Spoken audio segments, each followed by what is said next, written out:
চাষি ভাই, মাটিবাহিত ক্ষতিকারক জীবাণু দমনের মাধ্যমে রোগবালাইকে কিভাবে কমিয়ে চাষাবাদের খরচ কমাবেন, আসুন এই ব্যাপারে মূল্যবান একটা তথ্য শেয়ার করি। মনে করেন একটা ঘরের মধ্যে অনেক মূল্যবান সম্পদ রয়েছে, সেখানে যদি কোনো পাহারাদার থাকে তাহলে কিন্তু চোরেরা সেখানে চুরি করতে আর যাবে না। এই পাহারাদার হচ্ছে উপকারী জীব। কোথায় পাবেন?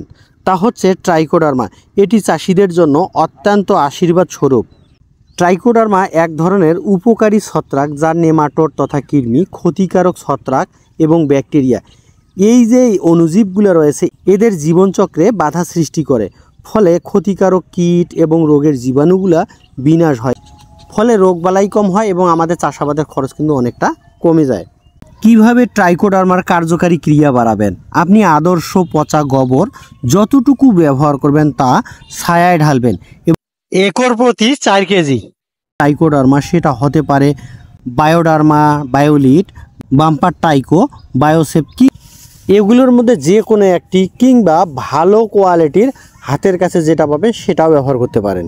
আপনার 10 কেজি চিটাগুড় এবং 10 কেজি ধানের তুষ, এই সকল মিশ্রণ ছায়ায় ঢেলে ভালো করে মিশিয়ে নিন এবং পলিথিন দিয়ে ঢেকে রাখুন 10 দিন।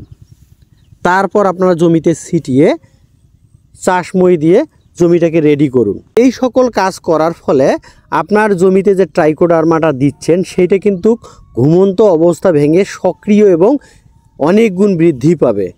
ফলে তাদের উপস্থিতিতে যে ক্ষতিকারক রোগ জীবাণুগুলো আছে সেগুলো কিন্তু একদম ধ্বংস হয়ে যাবে।